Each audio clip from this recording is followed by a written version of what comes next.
Hi friends, आपण मैंने जानी एबे आमर निपुण ओडिशा मेला अनुष्ठित हम जहाँकि क्लस्टर ब्लॉक एवं जिला स्तरीय। तो से जो सब रही आमर मौलिक साक्षरता और संख्यागण संपर्कित जहाँ भी आम से प्रदर्शन करवा निश्चित भाव आमको किसी क्वेश्चन सामना करने पड़ो। तेणु मुझे किसी क्वेश्चन और तार उत्तर सबको लेकिन आसी आपने चलतु से गुड़ आलोचना करने आउ भल भाव जाणिकी रखु जहाँद्वारा कि आपने विषय भल भाव जानी किसी क्वेश्चन आंसर आप पारे। तो देखो तो प्रथम क्वेश्चन हूँ मौलिक साक्षरता और संख्यागान कौन ना। मौलिक साक्षरता और संख्यागान हूँ जातीय शिक्षा नीति 2020 एक प्रमुख अंश। 3 वर्ष रु 8 वर्ष मध्य बढ़ुवा पिला माने तृतीय श्रेणी समाप्ति सुधा पिला माने मौलिक साक्षरता और संख्यागान दक्षता हासिल करेंगे। अर्थात बयस अनुसार पिला माने सहजरे पढ़िबे, पढ़िकरी बुझिबे, लेखिबे, गणित करिबे और दैनन्दिन जीवन समस्यार समाधान करिबे। 2 मौलिक साक्षरता और संख्यागान कहीं याद्वारा पिलामाने श्रेणीभित्तिक शिक्षण फलाफल को हासिल करेंगे। से परवर्ती श्रेणी में विभिन्न विषयगुड़ी को अति सहजरे शिक्षापी समर्थ हेबे। पिलामानकर मूलधुआ सुदृढ़ हेले से एकविंश शताब्दीर कौशल जमीक विश्लेषणात्मक चिंतन, समस्या समाधान और सृजनशीलता हासिल करेंगे। 3 नंबर क्वेश्चन हूँ मौलिक संख्यागान कौन सब दक्षता रही। मौलिक संख्यागान मूल दक्षता गुड़िक हूँ प्राक संख्या धारणा, गणिबा, संख्या जानिबा, संख्यार समस्या को समाधान करिबा, मापिबा, आकलन करिबा, संरचना को बुझिबा, जग फेड़ाण गुणन हरण तथ्य परिचालना, स्थान और स्थानिकबद्ध धारणा इत्यादि। नेक्स्ट हूँ मौलिक साक्षरतार केउ केउ उपादान गुड़िक गुरुत्व दि जाइछि। मौलिक साक्षरतार मौखिक भाषा विकास जेटा कि आमर ओराल लैंग्वेज डेवलपमेंट सहित अक्षर चिन्ह चिन्ह पढ़ा, जेटा डिकोडिंग बिना बाधारे पढ़ा, फ्लुएंट रीडिंग बुझिकी पढ़ा, रीडिंग कम्प्रिहेंशन निज कथा को लेखिकी प्रकाश करने, एक्सप्रेसिव राइटिंग आदि दक्षता उपर गुरुत्व दि जाइछि। नेक्स्ट क्वेश्चन केउ केउ श्रेणीगुड़िक मौलिक साक्षरता और संख्यागान अंतर्भुक्त। प्रथम रु तृतीय श्रेणी मौलिक साक्षरता और संख्यागान कार्यक्रम अंतर्भुक्त। मौलिक साक्षरता और संख्यागान लक्ष्यगुड़िक कौन। श्रेणी अनुजाई लक्ष्यगुड़िक आम जाणीदे। तो प्रथम श्रेणी हूँ 4 ରୁ 5ଟି परिचित शब्द विशिष्ट सरल वाक्य को पिला माने पढ़ी बुझिबे। मात्रायुक्त 2-3 अक्षर विशिष्ट शब्द लिखिबे। पिला माने 20 पर्यंत वस्तुगुड़ी को निर्भुल भाव में गणिबे और 99 पर्यंत संख्या को पढ़िबे और लिखिबे। से माने 18 पर्यंत संख्या गुड़िकर जग और वियोग करिपारिबे एवं दैनन्दिन जीवन में व्यवहार करिपारिबे। द्वितीय श्रेणी पिला माने उपयुक्त बेगरे 1 मिनिट्रे प्राय 30-40 शब्द और स्पष्ट भाव में 8-10ଟି सरल वाक्य थिबा अपरित अनुचित को पढ़ी पारिबे।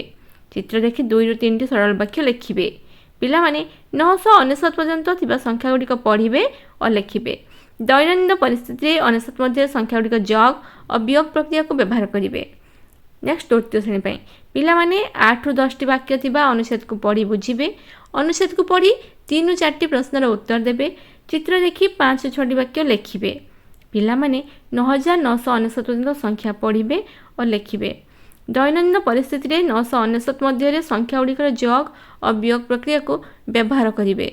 बारंबार जग करी गुणन प्रक्रिया को एवं बारंबार बंटन करी विभाजन प्रक्रिया को बुझिबे। प्राथमिक श्रेणी में मौलिक साक्षरता और संख्यागान शिक्षण कार्य दैनन्दिन केते समय दि जाइछि। साक्षरता समय 120 मिनिट और संख्यागान 90 मिनिट धार्य करा जाइछि। प्रथम रु तृतीय श्रेणी मौलिक साक्षरता और संख्यागान लक्ष्य हासिल पाठ्यपुस्तक सहित आउ क्यों सब अतिरिक्त सामग्री दि जाइछि। ताहा होछि मौलिक साक्षरता लिटरेसी किट दि जाइछि, जेमति कि बड़ बही, चित्र पोस्टर, कविता पोस्टर, गल्प कार्ड। सेमती मौलिक संख्यागान आमर गणित कलिका किट रही। कार्यपुस्तिका जहाँकि भाषा और गणित दिखाई आ विद्या प्रवेश कार्यपुस्तिका दिखाई। आम शिक्षक मान शिक्षक सहायक पुस्तिका दि जाइछि। मौलिक साक्षरता और संख्यागान श्रेणी शिक्षादान साप्ताहिक योजनाटी कौन।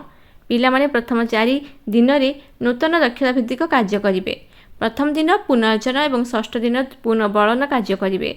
शिक्षादान यह प्रक्रिया को 4+1+1 कहुए। पर्याय भित्तिक मान निर्धारण केबे केबे योजना करा जाइछि। पर्याय भित्तिक मान निर्धारण प्रथम 13 सप्ताह आउ गोटे 20 सप्ताह करने योजना करा जाइछि। श्रेणी में मौलिक साक्षरता दक्षतार विकास शिक्षक पिला किपरि पढ़ाइबे। ଶ୍ରେଣୀରେ ମୌଳିକ ସାକ୍ଷରତା ଦକ୍ଷତା ବିକାଶ ପାଇଁ ଶିକ୍ଷକ 20 ମିନିଟ୍ ସମୟ ଉପଯୋଗ କରିବେ।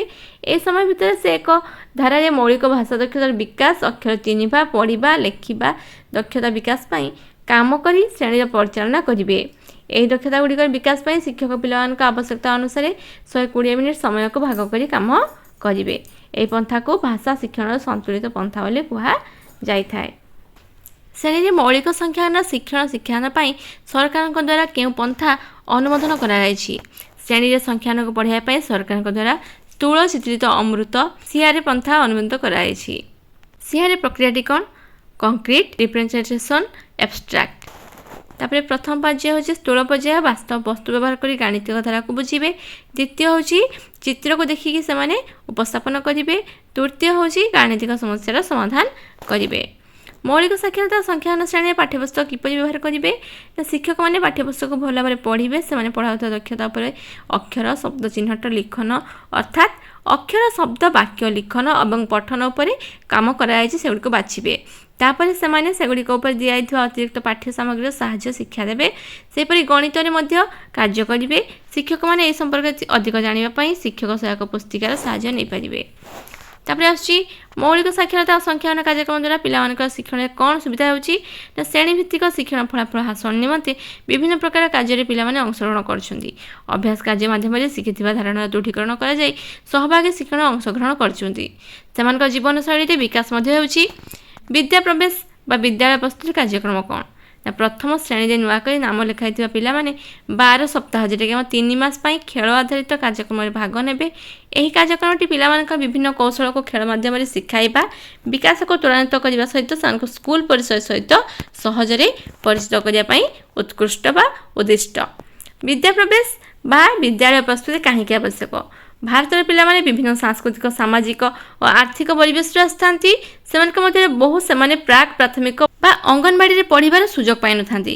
ଅନ୍ୟ କୌଣସି କାରଣବଶତଃ ସେମାନେ ସୁଯୋଗ ପାଇନଥାନ୍ତି, ଯାହାଫଳରେ ସେମାନେ ଯେଉଁ ସମୟରେ ଯେଉଁ ଦକ୍ଷତା ହାସଲ କରିବା କଥା ତାହା କରିପାରିନଥାନ୍ତି।